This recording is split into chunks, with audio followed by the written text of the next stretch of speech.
power in the blood. There is power in the blood. लहू में सामर्थ है। चर्च में आपको बताना चाहता हूं, परमेश्वर का जो सिंहासन है, परमेश्वर का जो राज है, वो सबसे ऊंचा है।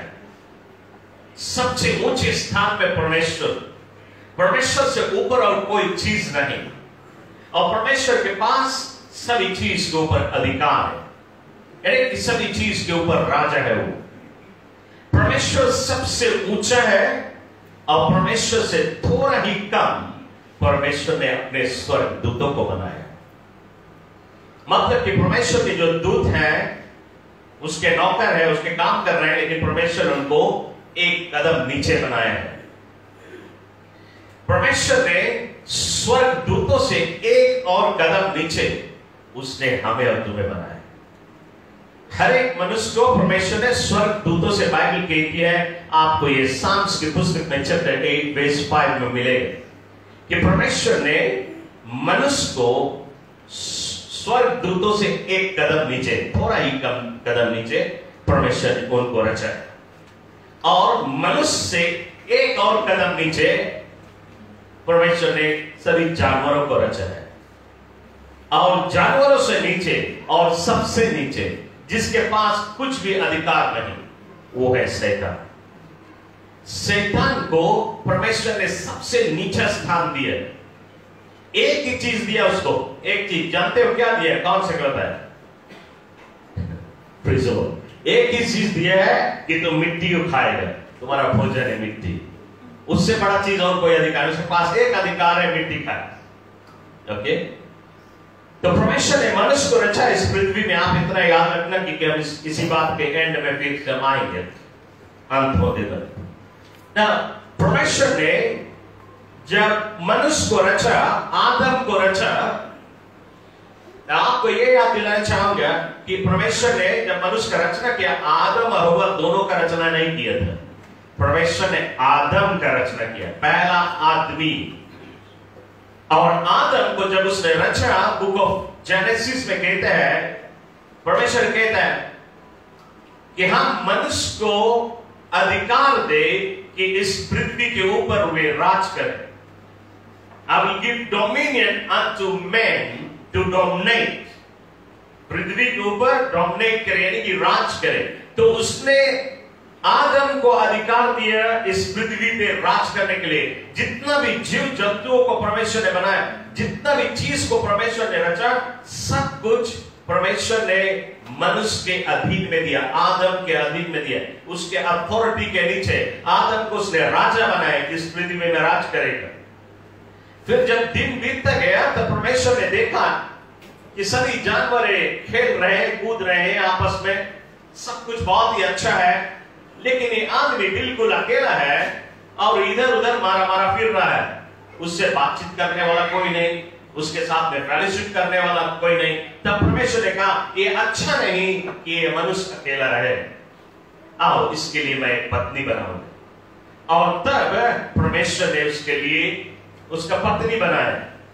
तो आपको याद दिलाना चाहता हूं, अथॉरिटी परमेश्वर ने एडम को पहले ही से दे दिया, हव्वा को नहीं दिए। ओके, परमेश्वर ने आदम को अथॉरिटी दी। इसलिए बाइबल आज भी हमें बताती है कि पुरुष जो है हेड ऑफ द हाउस है, वो हेड ऑफ द हाउस है। उसके काम है पत्नी से प्रेम करना, लेकिन पत्नी के काम है पति का आदर करना, उसका सम्मान करना, उसका इज्जत करना, उसका कहना मानना, क्योंकि वो अथॉरिटी में है। Praise the Lord.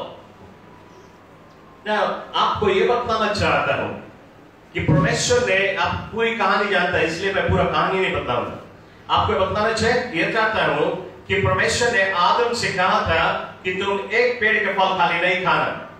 आपको मालूम है, जिस दिन तुम इस पेड़ के फल खाएगा तुम मर जाएगा। तुम्हारे पास जो अथॉरिटी मैं तुम्हें दिया, ये अथॉरिटी तुम खो देगा। तुम्हारे जीवन में मौत आएगा, बीमारी आएगी, रोग आएगा, दुख आएगा, तकलीफें, पीड़ाएं, मुसीबत, संकट, ये सारी चीजें आएगी। सो तुम इस पेड़ के फल नहीं खाना। एक पेड़ के फल बिना किया था। और शैतान ने हव्वा को बहकाते हुए उसी पेड़ के फल खवा दिया। न जब वे पाप किए। बाइबल कहती है परमेश्वर उस बगीचा में आया, और वो आया, आदम लुक गया, हवा भी लुक गई, और परमेश्वर ने पुकारा, आदम तू कहां है? यदि इस वचन को देखे, परमेश्वर ने हवा को नहीं पुकारा, परमेश्वर ने शैतान को नहीं पुकारा, शैतान ने हवा को फल खवाया था, लेकिन परमेश्वर आदम को पुकारता है। क्यों आदम को पुकारा? आदम तू कहां है? क्योंकि परमेश्वर अथॉरिटी आदम को दिया, अधिकार आदम को दिया। तब परमेश्वर आदम से पूछता है, क्यों तुमने इस पेड़ के फल खा लिया? आदम कहते हैं, ये स्त्री ने मुझे इस पेड़ के फल खवा दिया। यदि आप अच्छी तरह से समझने की कोशिश करें, कौन अथॉरिटी में है? आदम अथॉरिटी में रहा, लेकिन आप देखें, वो कहता है मैंने अपना अथॉरिटी स्त्री को दे दिया, क्योंकि अब वो रूल करती है, वो जो बोलता है वो होता है। आदम ने रूल करता है, ये आदम का गलती था। आदम ने अथॉरिटी स्त्री को दे दिया, और अब स्त्री रूल करती है। उसने कहा तू खा ले इसे। तो आदम कहता है, तुमने जो मुझे अथॉरिटी दिया, मैंने अथॉरिटी हवा को दे दिया, अब वो राज करती, उससे पूछो। तो परमेश्वर स्त्री से पूछता है, स्त्री तू क्यों फल को खाया और अपने पति को खिलाया? ये स्त्री कहती है शैतान। उसका मतलब ये है, तीनों ने ब्लेम तो किया, लेकिन ये समझ नहीं पाए। आदम ने अपना अथॉरिटी स्त्री को दे दिया, स्त्री ने अपना अथॉरिटी शैतान को दे दिया। क्या शैतान ने किसी को ब्लेम किया? बिल्कुल नहीं। आदम ने ब्लेम किया, हवा ने ब्लेम किया, लेकिन इस शैतान ने नहीं ब्लेम किया। क्यों नहीं ब्लेम किया?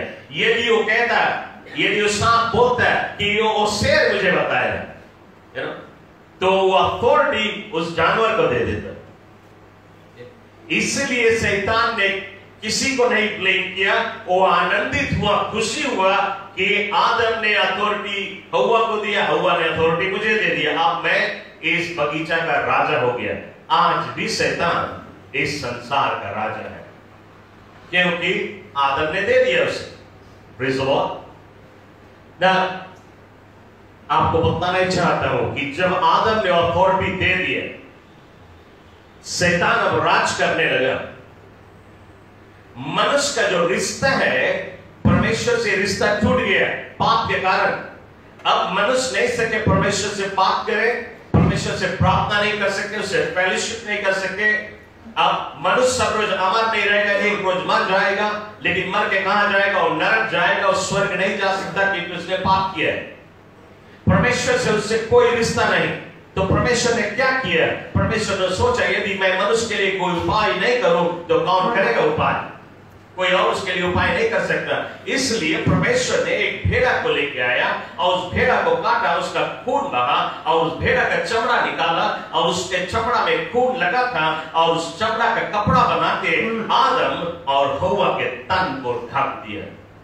यानी कि उस भेड़ा के चमड़ा जिसमें खून सहित उनके शरीर को ढक दिया, ये कहते हुए मैंने तेरे गुनाह को तोप दिया।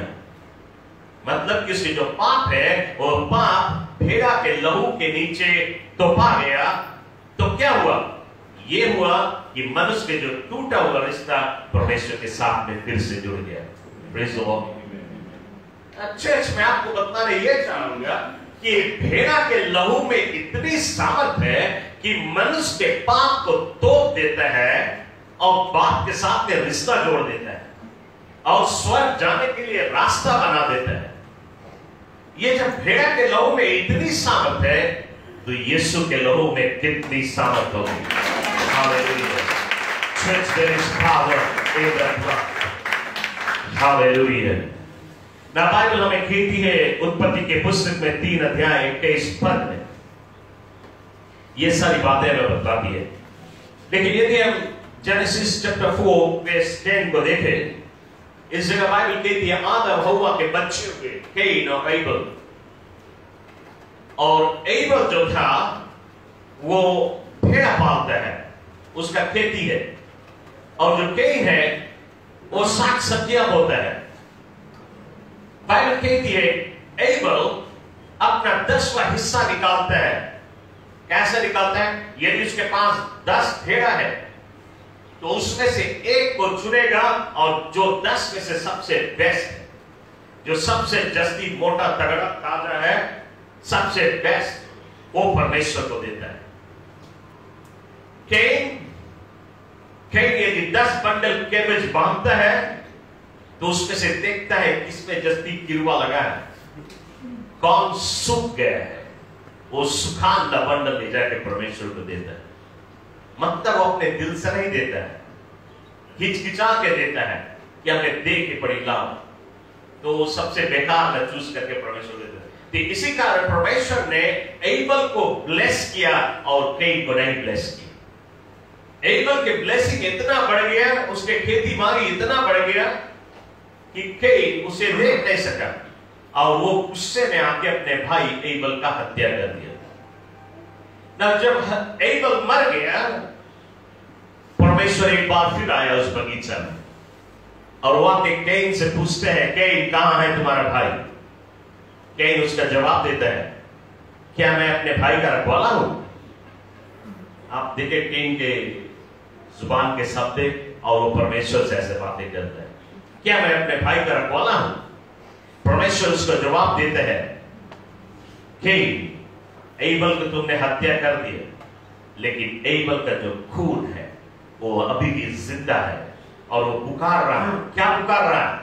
वो बदले की पुकार से पुकार कर रहा है, रिवेंज की पुकार से पुकार कर रहा है। एबल मर गया लेकिन उसका खून जिंदा है और वो पुकारते हैं अपने भाई के बदले के लिए, बदले की पुकार से पुकारते हैं। मैं आपको बताना चाहता हूं, उन दिनों में एबल का खून बदला के पुकार से पुकारता था, लेकिन आज हमारे प्रभु यीशु मसीह का लहू जो है वो माफी की पुकार से पुकारता है।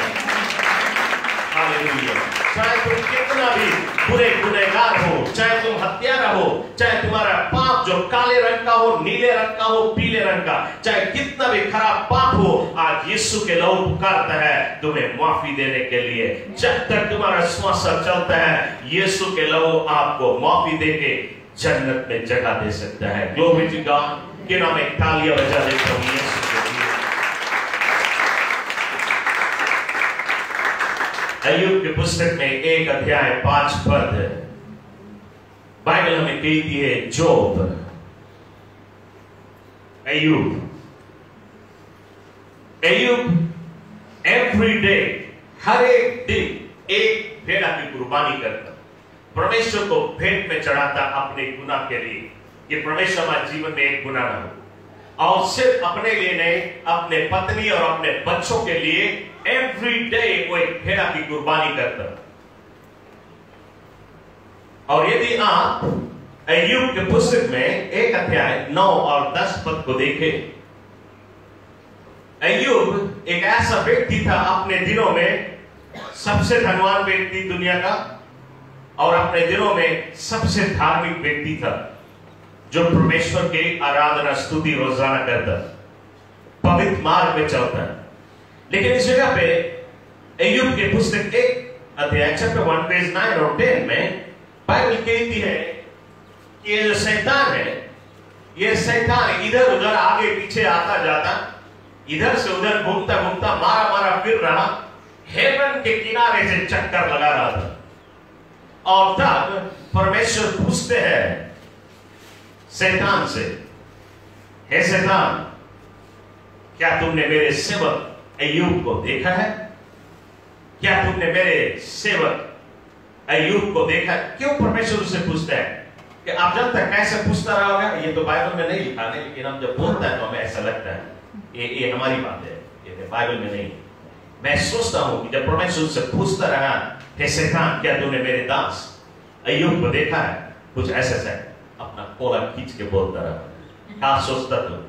हमारे दास को देखा, उसके जीवन में एक भी पाप नहीं। Praise the Lord. चर्च, जब उस दिन परमेश्वर अय्यूब को देख के कोला खींचता, आज तुम्हें भी देख के कोला खींचना चाहता है, लेकिन जब एक पाप ना हो तो। हालेलुया। यदि हम और तुम पवित्र बन जाए तो परमेश्वर आनंदित होता है, अपना कोला खींचता है और शैतान से पूछता है, क्या तुमने देखा मेरे सेवक अय्यूब को शैतान जानता है, क्यों पूछता है परमेश्वर? तो शैतान उसको ये जवाब देता है कि मैं अय्यूब को छू नहीं सकता। यदि आप उस पेज में पढ़ेगा, शैतान उसके कहता है परमेश्वर से कि मैं अय्यूब को छू नहीं सकता। क्यों नहीं छू सकता है? क्योंकि तुमने उसके राइट राउंड हेज बनाया, उसके राइट राउंड हेज है और उस हेज को मैं पार नहीं कर सकता। ये जो हेज बाइबल कहती है, ये फूल और फुलवाड़ी का हेज नहीं है, फेंस नहीं है। ये जो हेज है, जो एवरी डे मेमना के लहू चढ़ाता है, परमेश्वर को भेंट में चढ़ाता है अपने गुनाह के लिए। तो मेमना के लहू वो एवरी डे अपने ऊपर, अपने पत्नी, बच्चे, परिवार के ऊपर मेमना के लहू इस्तेमाल करता है। और शैतान कहता है मैं उसको क्रॉस नहीं कर पाता, मैं उसे छू नहीं सकता। चर्च, आज यीशु के लहू ताजा है। यदि हम और तुम यीशु के लहू को अपने जीवन में, अपने परिवार के जीवन में, अपने कलीसिया में, अपने पादरी के जीवन में, अपने लोगों के, अपने प्रेमी जनों के जीवन में अप्लाई करें, यीशु के लहू कोई भी दुश्मन हमें और तुम्हें छू नहीं सकता। Praise the Lord, hallelujah. ना वो मेमना के लहू में, भेड़ा के लहू में इतनी सामर्थ था कि शैतान छू नहीं सकता, तो यीशु के लहू में कितनी सामर्थ। हालेलुया। वे लोग जो हमारे साथ में कभी कभी डिलीवरेंस मिनिस्ट्री में आते, आपने देखा होगा कि हम सिर्फ एक ग्लास पानी को प्रार्थना करते कि यीशु का लहू बन जाए, और वो शैतान जिसके ऊपर सवार उसको दे पीने के लिए वो नहीं सकती है, वो तो पानी है। लेकिन सिर्फ प्रार्थना ही बोलते कि यीशु का लहू हो जाए, वो दुश्मन से पी नहीं सकता। लेकिन जब पीता है तो भीतर से फिर वोमिट करके निकलने लगता है, उसको सहन नहीं कर पाता है। इतनी सामर्थ है यीशु के लहू में। लेकिन आज कई लोग यीशु के लहू अपने जीवन में इस्तेमाल नहीं करते। मैं आपको बताना चाहता हूं, आपको बहुत ही जरूरी है यीशु का लहू एवरी डे, रोजाना के अपने जीवन में इस्तेमाल करें। हालेलुया। ना आपको मालूम है Job chapter 3 verse 25 में बाइबल कहती है, इस जगह पे अय्यूब ने उस पेंच को तोड़ दिया, इस हेज को तोड़ दिया। तब शैतान ने उसके ऊपर और उसके परिवार, उसके नौकर चाकर, उसके धन दौलत, सभी चीज के ऊपर वार किया। कैसे तोड़ा उसने? बाइबल कहती है अचानक एक दिन उसके अंदर में फिया आ गया और वो सोचता है कहीं ऐसा ना हो जाए मेरी पत्नी मर जाए, मेरे बच्चे मर जाए, मेरे नौकर चाकर मर जाए, मैं सब कुछ खो ना दूं, सब लूट ना जाए। ये सारी विचारें उसके मन में आई कि ये फिया आया। जैसे फिया आया वो फेंस टूट गया। चर्च, डर को कभी मौका न दे, दुश्मन की ओर से आती है, फेंस टूटने के लिए आती है। तो आप कभी भी डर को किसी के अपने जीवन में मौका न दे। यदि आप मोसेस की कहानी को देखेंगे बुक ऑफ एक्सोडस में, बाइबल हमें कहती है, वचन हमें बताता है कि जब आखिरी प्रकोप परमेश्वर ने इजिप्ट में लेके आया, इस्राएल की उसको छुटकारा देने के लिए आखिरी प्रकोप था। और इस प्रकोप में परमेश्वर ने कहा कि आज मौत की आत्मा आएगा इजिप्ट में और हर एक घर में प्रवेश करेगा, हर एक इजिप्टियन के घर में प्रवेश करेगा और हर घर में एक मौत होगा, हर घर का बड़ा बेटा मर जाएगा। और परमेश्वर ने आज्ञा दिया मोसेस को कि जितने इस्राएली से अपने घर में एक एक परिवार एक एक भेड़ा की कुर्बानी करे और मेमने के लहू को अपने खिड़की और दरवाजे पे लगा दे, ताकि मौत की आत्मा जब आए उस लहू को देख के इस्राएल के घर में प्रवेश न करे। और वचन कहती है जब उस रात मौत की आत्मा आया, हर इजिप्टियन के घर में प्रवेश किया और हर इजिप्ट के घर में चिल्लाहट की आवाजें हुई, रोने की आवाज आई। एक एक सबसे बड़ा बेटा सभी घर का मर गया। लेकिन यही मौत की आत्मा जब इस्राएलियों के घर की ओर गया, उसने देखा मेमने के लहू और उस घर में प्रवेश नहीं कर पाया। मौत इस्राएली घर में प्रवेश नहीं कर पाया सिर्फ भेड़ा के लहू के कारण। तो आज हमारे और तुम्हारे जीवन में कौन सा दुश्मन प्रवेश कर सकता है? जब यीशु के लहू हम अपने जीवन में इस्तेमाल करें। Praise the Lord, hallelujah. मतलब यह है, आप यदि दुश्मन को लीगल राइट दे और इस्तेमाल करें यीशु के लहू, तो वो लहू काम नहीं करे। आपको दुश्मन को लीगल राइट नहीं देना है।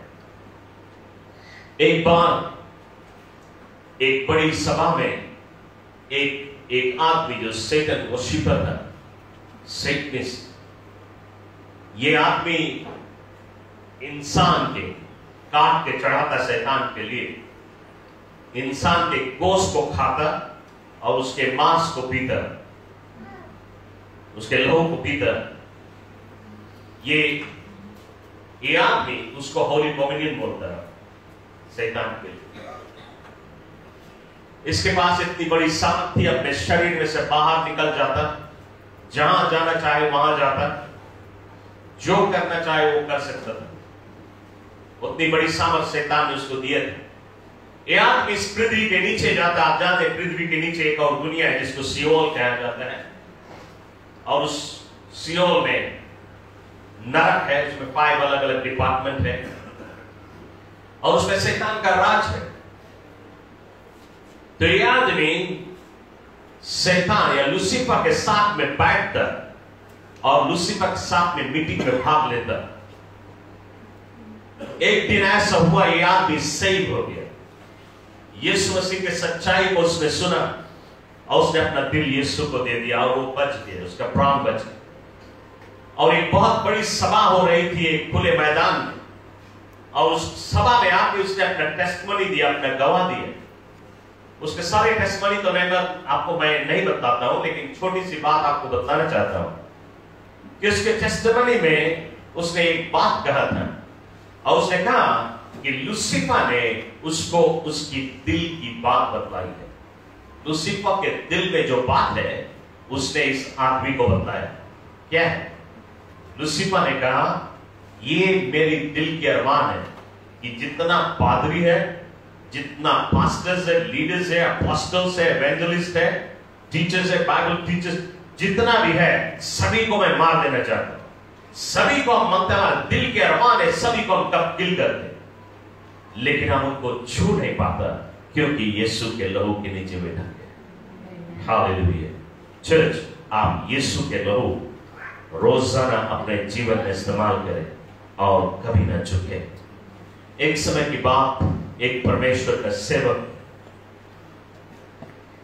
एक दिन वो एक सपना देखा। उसके सपना को मैं बताना चाहता हूं। ये सपना परमेश्वर ने उसे दिया था और किसी खास कारण से।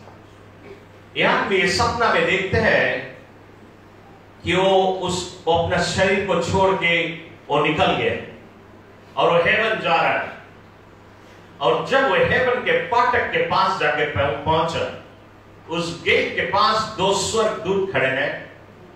ये आदमी उस फाटक से भीतर नहीं गया, लेकिन वो फाटक के पास खड़ा होकर देखते हैं अनेक से मरी हुई आत्मा जो आ रहे हैं ऊपर, एक के बाद एक आत्माएं आ रही है। और ये आदमी देखते हैं कि एक पहला आदमी आया। ये आदमी एक बहुत धनवान आदमी था। ये आदमी आया उस फाटक के पास और वो फाटक बंद है, और ये आदमी कहता है स्वर्गदूत से, खोल दे इस फाटक को मेरे लिए। और वो अपने आप को इंट्रोड्यूस कराता है, तुम्हें नहीं मालूम मैं एक धनवान आदमी हूं। इस पृथ्वी में हमारे पास इतना बड़ा बड़ा प्रॉपर्टी है, बिलियंस ऑफ डॉलर हमारे पास। मैं जहां जाता हूं सभी द्वार मेरे लिए खुल जाता है। राजाओं के पास मैं जा सकता हूं, महाराजा के पास, प्राइम मिनिस्टर के पास, प्रेसिडेंट के पास, सभी के पास हमें जाने के लिए इजाजत है। और मैं जहां जाता हूं, जहां पर कोई दरवाजा नहीं खुलता, मैं खाली पैसा रखता हूं, दरवाजा खुल जाता है। यहां भी कहता है स्वर्गदूत से, दरवाजा खोल दे। स्वर्गदूत ने उसे जवाब दिया, तुम जो बातें करते हो पृथ्वी की बातें हैं। इस स्वर्ग में कोई घूस नहीं देता, यहां घूस नहीं चलता। उतने में एक और दूत आया, इस आदमी को हाथ पकड़ के और उसको खींचता हुआ न जाने अंधकार की ओर कहां लेके चला गया। थोड़ी देर में दूसरा आदमी आया और यह आदमी कहता है स्वर्गदूत से, दरवाजा खोल दे मेरे लिए, मैं बहुत अच्छा आदमी हूं, इस पृथ्वी में दान पुण्य करते आया हूं, अनाथों को भोजन खिलाते आया हूं, किसी के जीवन में मुसीबत देखे तो उनको सहायता करते हुए अपने जिंदगी में लोगों को सहायता करते हुए मेहनत करते हुए आया, इसलिए मेरे द्वार को खोल दे। मैं अपने जीवन में इस पृथ्वी में सभी अच्छा काम करके आया है। ये स्वर्गदूत ने उसे जवाब दिया, Your works are like a filthy rag in the sight of God. तुम्हारे जो धार्मिक काम है परमेश्वर के आंख के नजर के सामने एक मैला फटा कपड़ा के समान। तुम्हारी धार्मिक काम स्वर्ग का फाटक नहीं खोलता। और उतने में एक और दूत आया, इस आदमी के हाथ को पकड़ते हुए खींचता हुआ अंधकार की ओर उसे लेके चला गया। उसके बाद में तीसरा आदमी आया और यह आदमी कहता है स्वर्गदूत से, स्वर्गदूत खोल दे फाटक को मेरे लिए, मैं फलाना चर्च के मेंबर, आप जानता है ना चर्च बहुत नामी चर्च है, मैं इस चर्च के मेंबर हूं और मैं इस चर्च में ये दान पुण्य किया हूं, ये किया हूं, वो किया हूं, सभी भलाई के काम करते हैं, मैं चर्च का एक अच्छा मेंबर हूं, मैं सभी मीटिंग में भाग लेता हूं, सभी सेल ग्रुप में जाते, जानते हो मेरा पिलकोटी सेल में, तुम जानते हो हम ये चीज करते आए हैं, हम चर्च के लिए इतना चीज किया है, द्वार खोल दे मेरे लिए। स्वर्गदूत ने उसके जवाब दिए, न वाले नहीं, कोई और नाम नहीं, कोई चर्च के नाम फाटक नहीं खोलती है, कोई पादरी के नाम स्वर्ग का फाटक नहीं खोलता है, कोई सेल ग्रुप का नाम स्वर्ग के फाटक नहीं खोलता है। और उतने में एक और दूत आया, इस आदमी को हाथ पकड़ा और उसको अंधकार की ओर खींचता हुआ लेके चला गया। उसके बाद में चौथा आदमी आया और एक चौथा आदमी जब आया उस फाटक के पास और वो कहता है, I have been washed by the blood of Jesus. स्वर्ग का फाटक खुल गया। ये आदमी नाचता और कूदता हुआ परमेश्वर के राज में प्रवेश किया। There is power in the blood. आपके लिए हेवन का द्वार कोई और चीज नहीं खोलेगा, वो है सिर्फ यीशु का लहू। यीशु का लहू ही हेवन का द्वार खोलती है। यीशु का लहू ही आपके पाप को मिटाता है। यीशु का लहू ही जन्नत के रास्ते है, कोई और चीज नहीं आपको जन्नत में जगह दे सकता है। मैं आपको बताना चाहता हूं, अभी से लेके 2022 ईयर्स पहले की बात, जबकि यीशु मसीह ने हमारे और तुम्हारे गुनाह के लिए वो क्रॉस के ऊपर टांगा गया, हमारे और तुम्हारे श्रापों के लिए वो टांगा गया, हमारे और तुम्हारे बीमारी और रोग के लिए वो क्रॉस के ऊपर टांगा गया, हमारे गुनाहों के कारण वो टांगा गया उस क्रॉस पे, हमारे श्रापों को अपने ऊपर ले लिया, दुश्मन के दुष्ट आत्मा के जाल को फाड़ने के लिए, दुश्मन के फंदा से हमें आजाद करने के लिए उसने कांटों का मुकुट पहना, उसके पसली के पास भाला मारा गया, 600 रोमी सोल्जर लोग ने उसके ऊपर थूके। ये सारी पीड़ा यीशु मसीह इस क्रॉस के ऊपर सहा, हमारे और तुम्हारे लिए उसने अपना लहू बहा दिया ताकि हमें और तुम्हें वो जीवन दे सके। यीशु मसीह को कब्र में दफना दिया गया, उसके लोथ को कब्र में दफना दिया गया, लेकिन वो कब्र में नहीं था, उस कब्र से भी नीचे इस पृथ्वी के नीचे गया सियोल में, जहां पे शैतान का राज है, और उसने लूसीफर को और उसके सभी डीमन स्पिरिट को अपने पैरों के नीचे रौंदा। 3 दिन और 3 रात उनको अपने पैरों के नीचे रौंदता हुआ उसने कब्र के बंधन को फाड़ता हुआ और वो जीवित बाहर निकला, और आज वो जिंदा परमेश्वर है, जो भी पिता। हालेलुया।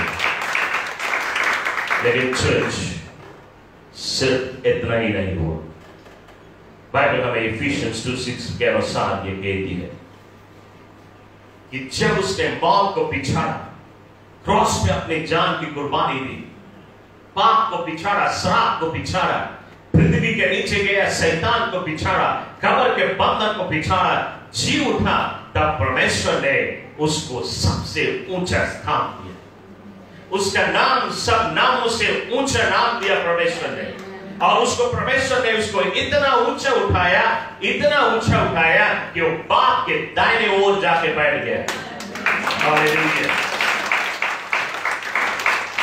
लेकिन सिर्फ इतना ही नहीं, मैंने शुरुआत में आपको बताया कि परमेश्वर का सिंहासन सबसे ऊपर, उसके ऊपर कोई और नहीं। उसके एक कदम नीचे स्वर्गदूतों से एक कदम नीचे मनुष्य। लेकिन मनुष्य ने अपना अधिकार शैतान को दे दिया, शैतान मनुष्य की जगह आ गया, मनुष्य शैतान की जगह चला गया।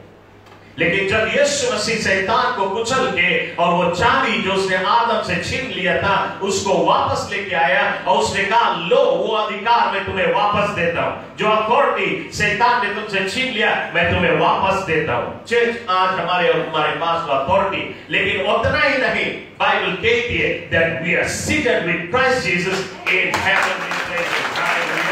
आदम से भी ऊपर लेके गया है, हम और तुमको एंजल से भी ऊपर लेके गया। जहाँ पे वो बैठा है सबसे ऊंचे स्थान पे, वहां पे आज हम और तुम बैठे थे। Glory to God. शरीर के रूप में आज हम और तुम इस पृथ्वी में, बल्कि हम स्पिरिट में यीशु के साथ में बैठे। इसलिए हमारे और तुम्हारे पास वो अधिकार है, वो अथॉरिटी है, वो पावर है शैतान को पैर के नीचे रौंदने का और हर समस्या के ऊपर राज करने का अधिकार परमेश्वर ने हमें और तुम्हें दिया है। Glory to God। क्यों ना एक और जोरदार तालियां हम प्रभु यीशु मसीह के लिए बजाएं। हालेलुया। चर्च में विश्वास करता हूं कि वचन आपको सिखलाती है, बतलाती है कि यीशु के लहू में कितनी सामर्थ है। और मैं विश्वास करता हूं कि आप हमेशा आज से लेके अपने जीवन में, अपने परिवार में, हर एक चीज में, अपने बिजनेस के ऊपर, अपने काम पे, हर एक चीज में यीशु के लहू को इस्तेमाल करेगा और आप देखेगा दुश्मन कभी भी आपके ऊपर सफलता नहीं प्राप्त करेगा। चर्च, हम थोड़ी देर में इस प्रभु भोज में भाग लेने वाले हैं और मैंने आपको यीशु की क्रॉस के विषय में बतला चुका हूं और मैंने आपको यीशु ने कैसे अपने लहू बहाया आपके लिए उसके विषय में जानकारी दे चुका हूं। बुक ऑफ पहले कोरिन्थी के पुस्तक 11 अध्याय वर्स 23 से 31 के बीच में से, जॉन चैप्टर 6 वर्स 53 से 56 के बीच में से मैं आपसे बात कर रहा हूं। छोटे ही से मैं बात करूंगा, लंबा में नहीं, क्योंकि आपने बहुत कुछ सुन चुका है। बाइबल कहती है जब भी कभी तुम इस भोज में भाग ले, उसने कहा कि तुम मेरी यादगारी में इसमें भाग लिया करना। इसलिए मैं आपको याद दिलाना चाहता हूं, अभी से लेकर 2022 ईयर्स पहले यीशु ने आपके लिए क्रॉस पे अपनी जान की कुर्बानी दी। उसको जेरूसलम के गर्दे हुए रास्ते में उसे घिसराया गया था, उसके ऊपर भूसे से और मुक्के से वार की गई थी, क्रॉस के ऊपर उसे टांग दिए गया था हमारे श्रापों के लिए। और फिर बाइबल कहती है ये जो क्रॉस उसने उठाया था उसका वजन 300 पाउंड था। यह आपको बाइबल हिस्ट्री में मिलता है। और उसके पीठ के ऊपर जो कोड़े बरसाए गए थे 39 चाबुक, उसमें लोहा की पोल्स, लोहा लगी हुई थी, कांटों का जैसे कि फिशिंग हुक की तरह, और मरे हुए मनुष्य का हड्डियां और फूटा बोतल उस चाबुक में होता था। एक बार जब पीठ पे गिरता था तो पीठ काट देता था और 7 जगह के गोश्त लेके निकलता था।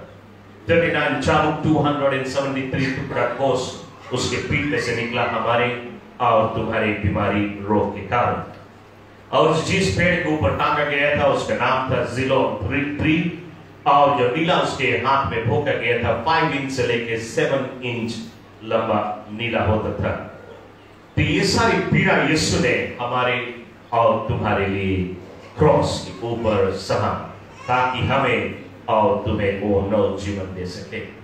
अब फिर बाइबल कहती है जब भी कभी तुम इस भोज में भाग ले, एग्जामिन योरसेल्फ, मतलब कि अपने अंदर में झांक के देखे, अपने जीवन में कोई भी गुनाह है, अपने गुनाह से पछतावा कर, अपनी गलतियों का एहसास करते हुए इस भोज में भाग ले और फिर इसे अनुचित रीति से ना ले। वास्तव में एक मामूली ब्रेड का टुकड़ा है और मामूली जूस है, लेकिन आप इसको जूस ना समझे और ब्रेड का टुकड़ा ना समझे, क्योंकि ये प्रार्थना के द्वारा तैयार की गई। जब प्रार्थना की जाती है तो यीशु का लहू बन जाता है, यीशु का मांस बन जाता है। ये कोई मामूली संस्कार नहीं जिसमें आप भाग लेने के लिए जा रहे हैं। इस संस्कार के लिए यीशु को अपना जान देना पड़ा। मैं चाहूंगा कि आप इसको खेल खेल में नहीं, खिलवाड़ में नहीं, बल्कि यीशु के लहू और मांस समझ के ले, और उसमें बड़ी सामर्थ्य है। आज वो आपके शरीर में चंगाई ला सकता है, दुष्ट आत्मा की शक्ति से आजादी दे सकता है, आपके जीवन में कोई भी नीड से कोई भी जरूरत है, हर एक जरूरतों को पूरी कर सकता है। वो सामर्थ इस भोज में है। चर्च, मैं चाहूंगा इस समय हम सब खड़े हो जाए प्रभु की उपस्थिति में।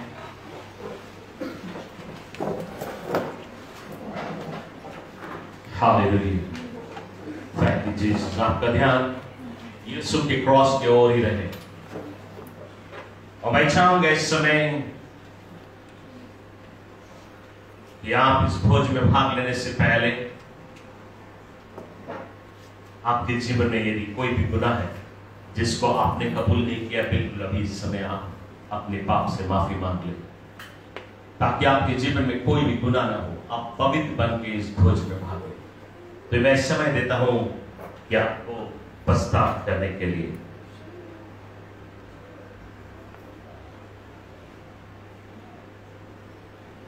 Hallelujah, thank you Jesus. कोई भी गुनाह है उससे आप पश्चाताप कर लें। Thank you master. और जब आप अपने गुनाह से पश्चाताप कर लेता है, मैं चाहता हूं कि आप देखें कोई ऐसा व्यक्ति है आपके जीवन में जो आपके दुश्मन की तरह है, जिसने आपको सताया है किसी रूप से किसी ने आपको धोखा दिया है, आपको बदनाम किया है, आप उसे माफ कर दें। अपने सताने वालों को माफ कर दें। हालेलुया। यदि नाम जानता है तो उसको नाम लेके उसे माफी दे दे, और प्रभु से कहे कि प्रभु तू भी उसे माफ कर दे। और जब आप ऐसा कर देते हैं तो मैं चाहूंगा कि आप देखिए, आप तो नहीं वो व्यक्ति जिन्होंने किसी के साथ में अन्याय किया है। यदि आपने किसी के साथ में अन्याय किया है, किसी को धोखा दिया है, तो आप अपनी गलती का एहसास कर लें, प्रभु से माफी मांग लें। किसी की पीठ के पीछे बुराई की है, किसी के बदनामी की है, किसी की निंदा किया है, घर में हो सकता है, पति और पत्नी के बीच में हो सकता है, बच्चों के बीच में, पड़ोसी के बीच में, काम वाले जाए किसी के बीच में, कुछ भी गलती किया है, आप माफी मांग लें। और फिर परमेश्वर से वादा करें कि मैं उस व्यक्ति के पास जाऊंगा और उससे भी मैं माफी मांग लूंगा। यदि आप इतना करने के लिए तैयार हैं तो आज स्वर्ग आपके लिए खुलने वाला है, स्वर्ग की आशीष आपके ऊपर बरसने वाली है। Hallelujah, thank you master. स्वर्गीय शक्ति महान मेरे आत्मा पिता परमेश्वर, आज एक बार फिर प्रभु तेरे चरणों में आए हैं।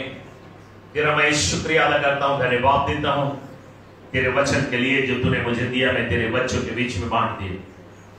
प्रभु जी, आज हम खास तौर पर प्रार्थना करते, जैसे हमारी कलीसिया अपनी ओर की वाचा को याद करते हुए एहसास करती है अपनी गलतियों को, और वे कबूल कर रहे हैं कि उनसे गलती हो चुका है।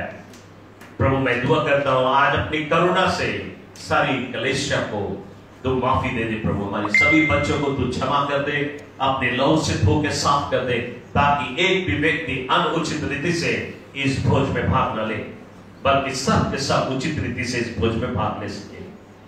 पिताजी, इस समय यीशु के पवित्र लहू को स्वीकार करते हैं। सारी कलीसिया के लिए हम यीशु के लहू को स्वीकार करते हैं, जो हम सभी को धो के और साफ करता है। इस समय धन्यवाद देता हूं प्रभु तेरे पवित्र लहू के लिए, जो हम सभी के गुनाह को धो के साफ करता है। Thank you master. चर्च में चाहूंगा